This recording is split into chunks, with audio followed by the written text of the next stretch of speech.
панк хазар дарал дээр болсон зүйлс бодит уу?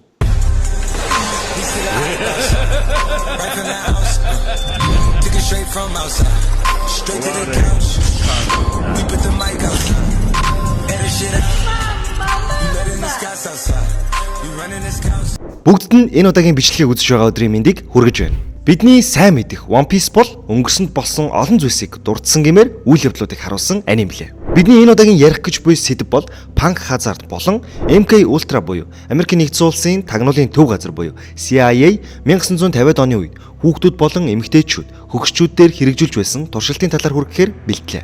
Хүүхдүүд дээр туршилт хийдэг. Тэдэнд хуурамчаар чихрэгч, тархийг нь хянаж, хүчийг нь сордог.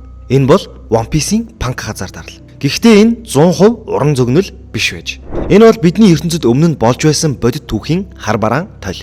Punk Hazard нь өмнө нь дэлхийн засгийн газрын лаборатори байж. Доктор Vegapunk их сууд эрдэмтэн энэ арал дээр шинжлэх ухааны нууц туршилтууд хийж байсан. Гэвч нэг нь томоохон ослоос буюу туршилт нь бүтлгүүтж, дэлбэрэлт болон арал хоёр хэсэг болон хуваагдаж, нэг тал нь галын нутаг, нөгөө тал нь мөсөн тундар болсон. Энэ сүрлийн ард Адмирал Аокiji болон Адмирал Akainu хоёрын хооронд болсон 10 өдрийн аимшигт тулаан байсан нь дараа нь ил болдог. Тэд адмиралын суудлын төлөө тулалдаж асар их хохиролтойгоор Punk Hazard дарлыг хоёр эрсдэс уур амьсгалтай болгож орхисон. Манай Дэрсэн малгайтын багийнхан шинэ ертөнцөөр аялж байхдаа тусламжийн дохио хүлээн авдаг. Энэ дохиод тэднийг Punk Hazard дарал руу аваачна. Гэхдээ энэ арал албан ёсоор орох хориотой газар тул Nami, Sanji, Franky нар эхэндээ эргэлздэгч Luffy эргэлзэлгүйгээр очихоор шийднэ.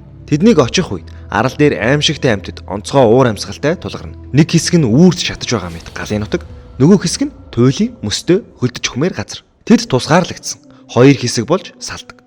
Luffy, Robin, Usopp, Zoro нар нэг талд, харин Sanji, Nami, Brook, Franky нар нөгөө талд очдог. Punk Hazard-ийн хамгийн гол аимшиг бол туршилтад ашиглагдаж буй хүүхдүүдийн асуудал юм. Тэдгээр хүүхдүүдийг дэлхийн засгийн газрын нэрийн өмнөөс ажиллаж байсан доктор Vegapunk-ийн хуучин хамтрагч Caesar Clown хулгайлж авчирсан байна.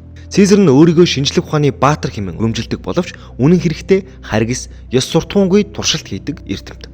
Хүүхдүүдэд NHC 10 гэх нэртэй хиймэл өгч биеийн өсөлтийг хэд хурцсах гэж оролддог. Гэвч энэ эм нь сэтгэл зүйн дон үсгдэг. Мансууруулах бодис агуулсан байв.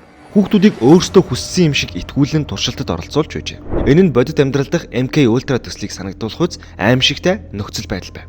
Punk Hazard дарлын талаар товчхон ярьж өгчөөд MK Ultra-гийн талаар гоё яриад. Тэгэхээр та хэд бичлэгээ дуустал нь үзэх хэрэгтэй. Усан цэргийн офицерууд болох Smoker болон Tashigi нар энэ арал дээр ирсэн байдаг ба тэд Punk Hazard дээр ямар нэг сэжигтэй зүйл болж байгааг мөрдөн шалгах зорилготой байв. Харамсалтай нь тэднийг Shichibukai Trafalgar Law хүлээж байсан бөгөөд Law өөрийн Ope номыг хүчийг ашиглан Smoker Tashigi нарын биеийг сольж тэднийг төвөгтэй байдалд оруулдаг. Энэ нь арал дээрх нөхцөл байдлыг улам хүндрүүлж тэмцлийн шугамыг бүрхэг болгоно. Арал дээрх асуудлуудыг ойлгосны дараа Luffy Trafalgar Law-тай төр зүрийн эвслийн гэрээ байгуулж дэлхийн засгийн газрын эсрэг илүү хүчтэй дайснуудын эсрэг хамтдаа ажиллахаар шийддэг.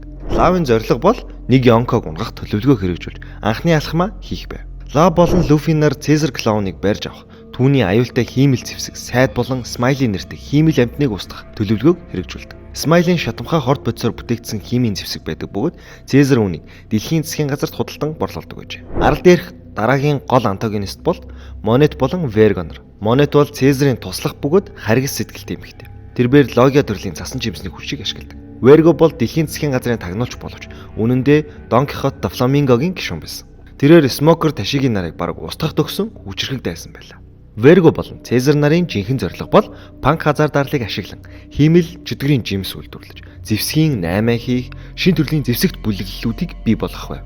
Энэ бүхэн Doflamingo болон Kaido-гийн томоохон төлөвлөгөөний нэг хэсэг байсан нь сүүл илэрч эхэлдэг. Punk Hazard арк нь зөвхөн нэгэн аюултай эрдэмтэн ялсан явдал биш юм. Энэ бол дэлхийн засгийн газрын хяналтанд ор явагдаж байсан харгис туршилтын илрүүлэлт байв. Caesar Clown, Vergo, Monet нарын гар хөл таслагдаж тэдний хийсэн нүгэл нийтэд дэлгэрдэг. Түүнчлэн энэ арк нь Luffy болон Law-ын холбоо үүсэх эхлэл болж цаашдын Doflamingo-гийн тулаан, Dressrosa арк тэрч бүхэл Kaido-гийн эсрэг дайн руу хөтлсөн чухал зангилаа байлаа. Нөгөө тэгүр энэ арлын үйл явдал нь бодит ертөнцийн хүний эрхийн зөрчил, шинжлэх ухааны ёс суртахуунгүй асуудлуудыг тусгаж өгсөн уран сайхны шүүмжлэл мэт. Хүүхдүүдийг хүчээр туршилтад ашиглах, хиймэл бодисоор удирдах, мэдээлэл нуух, эрх мэдлэр тоглох зэрэг нь MK Ultra-гийн хийсэн туршилт хүүтэн дайны сүүдэртэй адил олон түүхийг санагдуулдаг. Punk Hazard бол One Piece-ийн ертөнцийн хамгийн харанхуй голомт. Шинжлэх ухаан хэрхэн эрх мэдэлтэй холбогдоход ямар аюул дагуулдгийг харуулсан бодиттой жишээ. Luffy болон Law-ын зориг нөхөрлөлийн хүч панк хазаардын сүүдрийг сарниулж чадсан хэдий ч тэнд болсон явдлууд уншигч үзэгчдийг гүн бодолд хүргэж дэлхийн бодит түүхтэд давхцсан гүн гүнзгий философи төрүүлдэг. Гэтэл энэ бүхэн зүгээр зохиолч одоогийн толгоноос гарсан 100% уран зөгнөл байсан гэвэл үгүй. Энэхүү үйл явдал нь 1950-аас 70-аад оны үед болсон. Америкийн нэгдсэн улсын CIA нууц оюун санааны хяналтын төсөлтөд ижил байгаа юм. LSD болон гипноз ашиглан хүний тархийг хянах орлуулах хийсэн туршилтуудыг харуулж өгдөг байлаа. MK Ultra бол Америкийн нэгдсэн улсын тагнуулын төв буюу CIA 1950-аас 70-аад оны хооронд хэрэгжүүлсэн маш их маргаан дагуулсан нууц туршилтын хөтөлбөр. Энэхүү хөтөлбөрийн зорилго нь хүний оюун санааг хянах, тарих угаах, сэтгцийн нөлөөтэй бодисоор хүний зан үйлийг өөрчлөх аргыг судлах явдал байсан. MK Ultra нь хожим олон нийтэд ил болсон бөгөөд хүний эрхийг ноцтой зөрчсөн түүхийн хар бараан тол болж үлдсэн юм. Хүйтэн дайны үед Америкийн нэгдсэн улс зөвлөлт холбоот болсон. Хятад, Умард Солонгос зэрэг улсууд сэтгэл зүй, оюун санааг хянах технологи дээр ажиллаж байна гэсэн мэдээлэлд итгэж байна. Үүнээс үүдэн CIA 1953 онд MK Ultra нэртэй нууц хөтөлбөрийг хэрэгжүүлж эхэлсэн. Хөтөлбөрийг тухайн үеийн CIA-ийн захирал Ален Дуллес баталсан бөгөөд доктор Сидней Готлиб гэдэг хэмжээр удирдуулсан.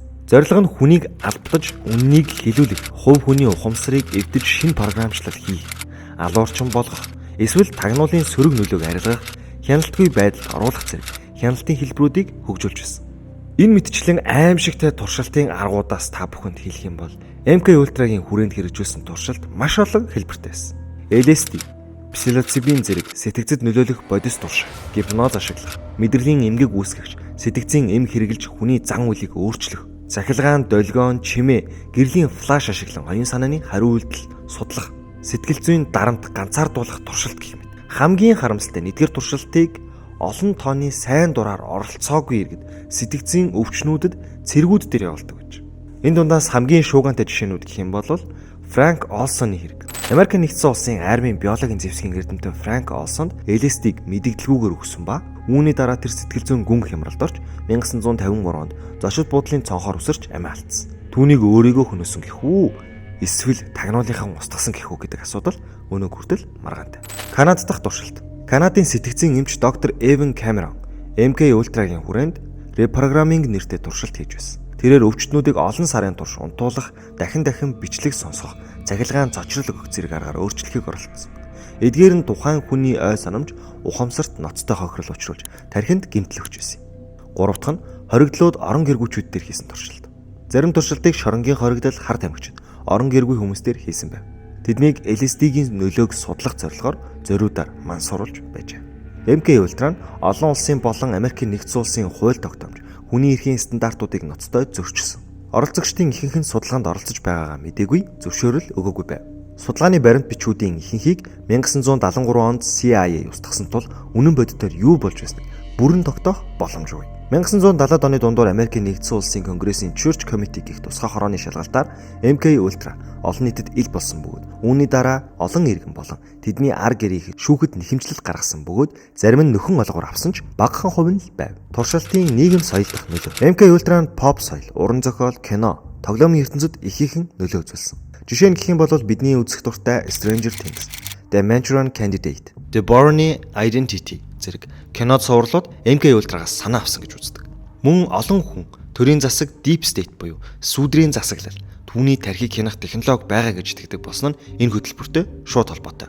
Түүнчлэн энэ түүх One Piece зэрэг зохиолдож нөлөөсөн байж магадгүй юм. Тухайлбал Caesar Clown хүүхдүүд дээр хийсэн туршилт оюун санааг хянах оролдлого нь MK Ultra-гийн шууд тусгал шиг. MK Ultra бол шинжлэх ухааны нэрийн дор хүний ёс суртахуун эрхчлөөг зөрчиж болдгийг харуулсан аимшигт жишээ.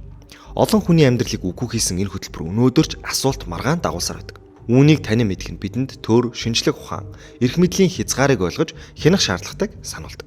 Оюун санааг хүчээр хянах гэж оролдсон энэхүү хард үг өнөөдөрч бидний оюун ухаанд эргэлзээ төрүүлсээр байна. MK Ultra төслийн хамгийн гол чухал туршилтын биетүүд нь бол хүүхдүүд, эмэгтэйчүүд, шоронгийн хоригдлууд мөн шархацсан гэмтсэн цэргүүд байсан. Гэхдээ яагаад туршилт болгон дээр хүүхдүүдийг дийлэнхтэй ашигладаг, эмэгтэйчүүдийг дийлэнхтэй ашигладаг юм бол?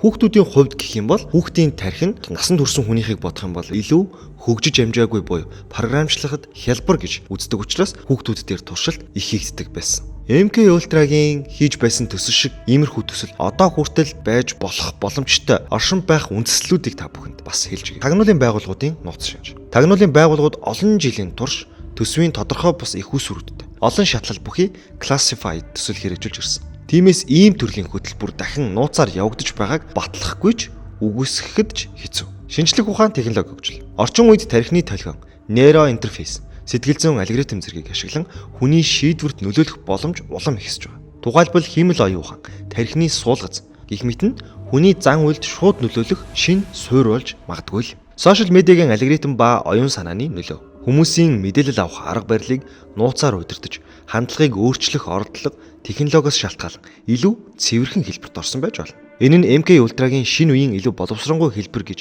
үзэх хүмүүс ч бий. Бид өдөр тутамдаа Facebook, Instagram үзэж байдаг.